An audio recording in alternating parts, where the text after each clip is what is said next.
Today I'm going to talk about how the epidemic of diabetes developed and what we can do about it, and how Mark was able to reverse his type 2 diabetes to get healthier.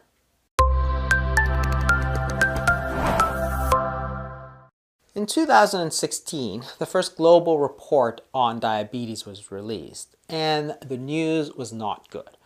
Since 1980, which is really just a single generation, the number of people afflicted with diabetes had quadrupled. It had gone up to over 400 million people worldwide. That's a stunning 1 in 11 adults were going to get diabetes.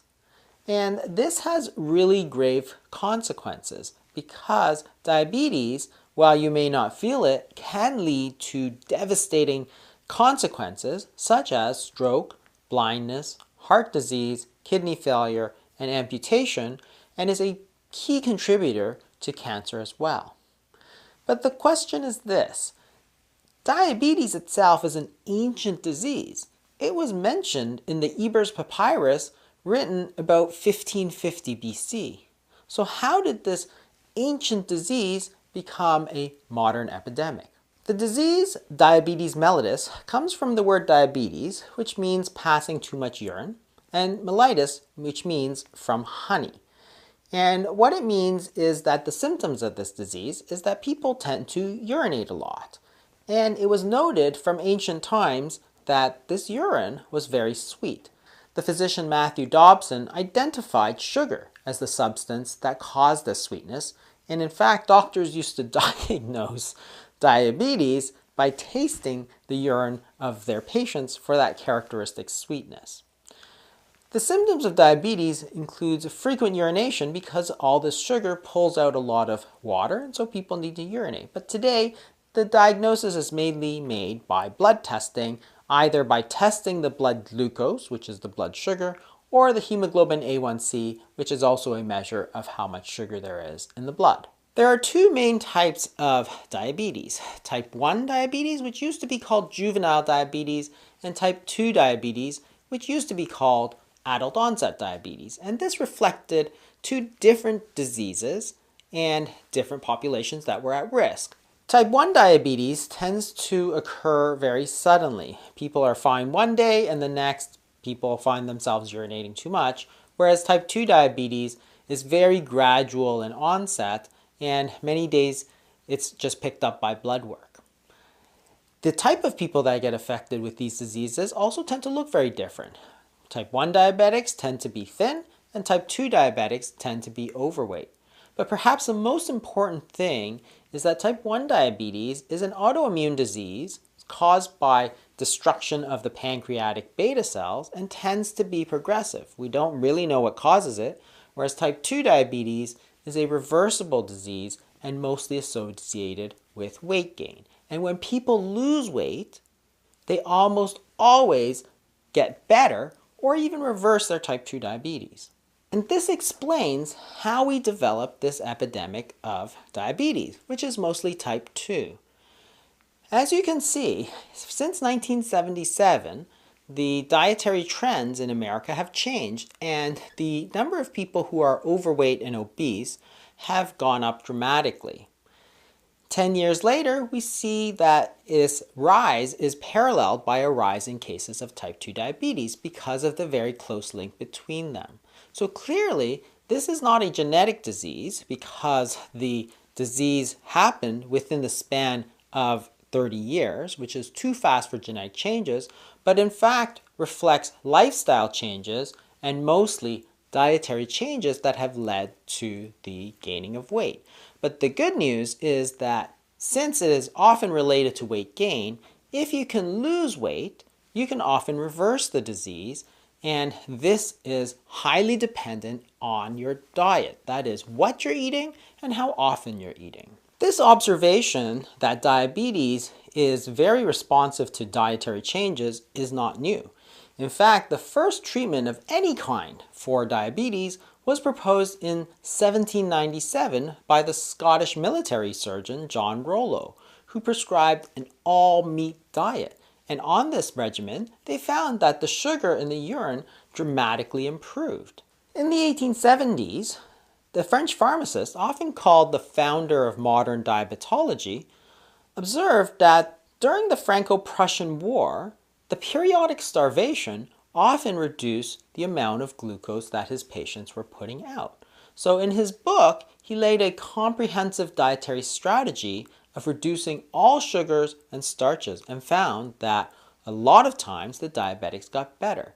And these were observations based purely on what works in real life. He didn't know the science, he didn't know why it was working, but they just saw that it did work in some patients. And because there was no other treatments, this became the standard. By the turn of the 20th century, two American physicians were leading the charge, Frederick Allen and Elliot Joslin. Prior to the discovery of insulin, they were both very strong proponents of fasting. It was called sometimes pejoratively the Allen starvation diet because it contained less than 1,000 calories and virtually no carbohydrates.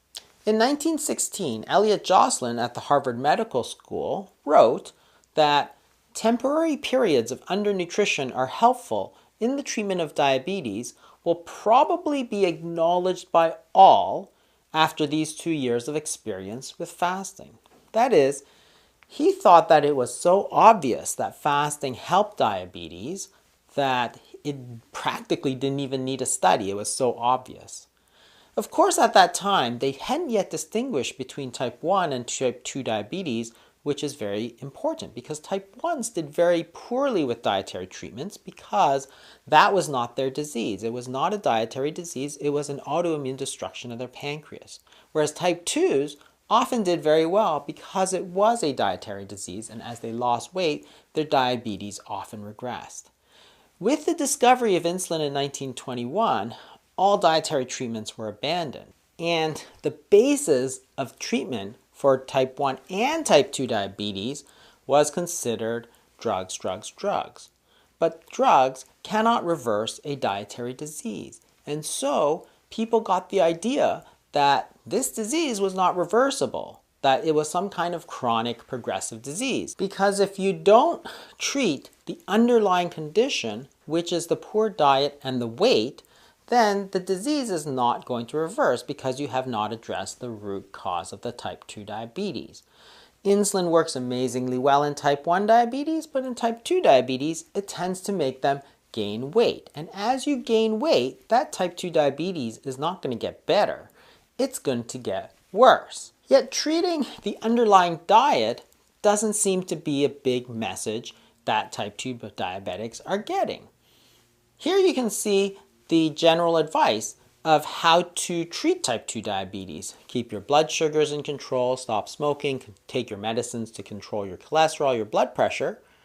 But nowhere in here do they say you need to change your diet because it's all about trying to lose weight, and that's the problem. If you lose weight, you'll get better. It's all about the diet.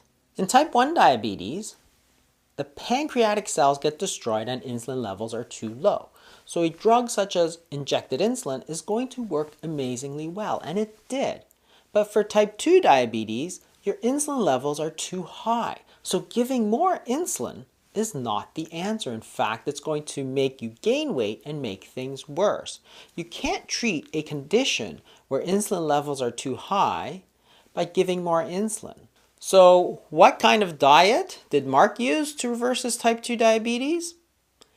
You can check out my other video on how to reverse type 2 diabetes for more on this, but what we used in his case was a low carbohydrate diet and intermittent fasting. Mark had developed type 2 diabetes but also had complications, including stage 3 chronic kidney disease, and he was worried that things would continue to get worse. He was given more and more medications, including insulin, until he read the obesity code and the diabetes code and concluded that perhaps that was not the best way to go. What he did was he started fasting. He slowly increased his fasting from 8 hours to 16 hours to 24 hours, and gradually, with his physician's help, he was able to slowly lower the amount of insulin that he was taking. That was a major step, his hemoglobin A1C started to drop, he started to feel better, and then he also started to cut down on his carbohydrate. Sometimes his sugars would go back up, but then he would think about the damage that can be done from type 2 diabetes and that specter of kidney disease. So he went back to it, doing 24 hours and sometimes a 30-16 protocol where he alternated 30 hours with 16 hours.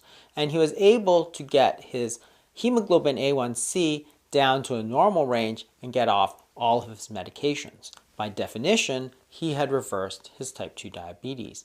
His kidney function stabilized, and he was told that he wouldn't have to worry for the time being about getting worse, going on dialysis, kidney transplant, that kind of thing.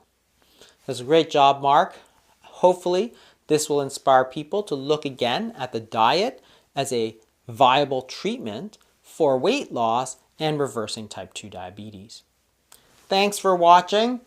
If you learned something, maybe share it with a friend. They might learn something too.